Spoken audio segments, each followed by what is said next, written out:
নমস্কাৰ। সদৌ অসম চৰকাৰী NPS কৰ্মচাৰী সন্থাৰ উদ্যোগত পুৰণি পেঞ্চন ব্যৱস্থা OPS পুনৰ প্ৰৱৰ্তনৰ দাবীত অহা 20 জানুৱাৰী দিনাখনি কৰ্মবিৰতি পালন কৰা হ'ব। এক দেশ এক নীতি পুৰণি পেঞ্চন আমাৰ দাবী। এক ব্যস্তময় বৰ্ষ 2023 পাৰ হৈ গ'ল। অসমৰ কৰ্মচাৰী সমাজৰ নিষ্ঠা, বিৰোচিত প্ৰদৰ্শন আৰু আপোনালোকৰ সহযোগিতাই OPS প্ৰাপ্তিৰ সংগ্ৰাম চকুত লগা পৰ্যায়লৈ উন্নীত হৈছে।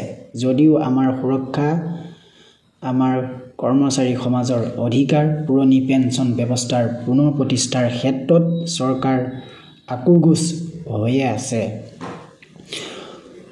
পৌৰাণিক কালৰ বানপ্ৰস্থ ব্যৱস্থাৰ আধুনিক ভাৰতৰ নৱৰূপ পুৰণি পেঞ্চন, যি চৰকাৰ দায়বদ্ধ, যাৰ বাবে এক সুৰক্ষিত অৱসৰী জীৱনৰ প্ৰয়োজন পূৰ্ণ হয়, যাক ভাৰতৰ মহামান্য উচ্চতম ন্যায়ালয়েও মান্যতা দিছে।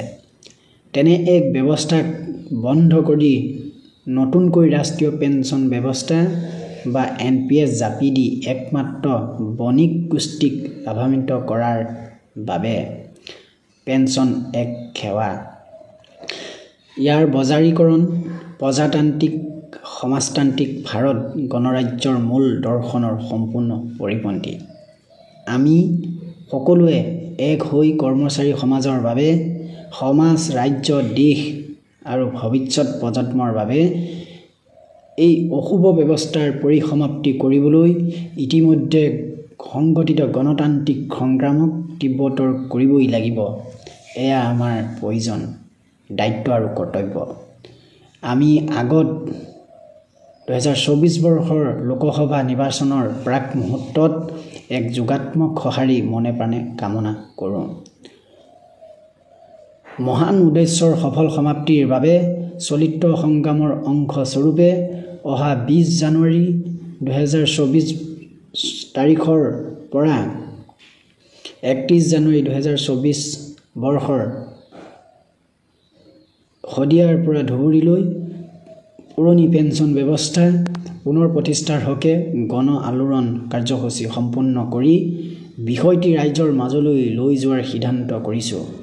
কাৰ্যসূচীৰ অংশ স্বৰূপে 20 জানুৱাৰী তাৰিখে বৰাক ব্ৰহ্মপুত্ৰ পহাৰ ভৈয়ামৰ সকলো জাতি জনজাতিৰ সৈতে সকলো জিলাত এদিনীয়াকৈ কৰ্মবিৰতি পালন কৰাৰ উপৰিও সেইদিনা জিলা মহকুমা সদৰত জিলা সমিতিৰ আহ্বানত দিনৰ 11 বজাৰ পৰা প্ৰতিবাদী সভা অনুষ্ঠিত কৰা হ'ব।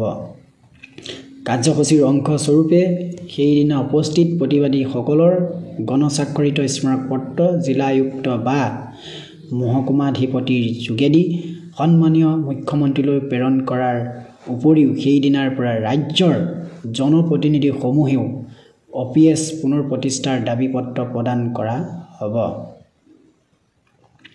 অন্তিম পৰ্যায় 31 জানুৱাৰী 2024 তাৰিখে গুৱাহাটীত বিশাল গণ আলোড়নৰ কাৰ্যসূচী সামৰণি কৰা হ'ব। অসমৰ শ্ৰমিক কৰ্মচাৰী সমাজৰ অৱসৰী সুৰক্ষা তথা বিঘ্নিত হ'ব পৰা সমাজ, ৰাজ্য, দেশৰ সামাজিক অৰ্থনৈতিক সুস্থিৰতা নিশ্চিত কৰিবলৈ পুৰণি পেঞ্চন ব্যৱস্থা পুনৰ প্ৰতিষ্ঠাৰ স্বাৰ্থত উল্লেখিত পুৰণি পেঞ্চন পুনৰ প্ৰতিষ্ঠাৰ হকে গণ আলোড়ন কাৰ্যসূচীৰ সকলো স্তৰতে দিহা পৰামৰ্শৰ লগতে 100% সহায় সহযোগ নিশ্চিত কৰিবলৈ সদৌ অসম কৰ্মচাৰী NPS কৰ্মচাৰী সন্থা তথা অসমৰ কৰ্মচাৰী সমাজৰ হৈ বিনম্ৰ অনুৰোধ জনালোঁ। আপোনালোকৰ বিশ্বাসী সভাপতি অচ্যুতানন্দ হাজৰিকা, সাধাৰণ সম্পাদক অপূৰ্ব শৰ্মা, সদৌ অসম NPS কৰ্মচাৰী সন্থা। আজিলৈ ইমানেই খবৰ।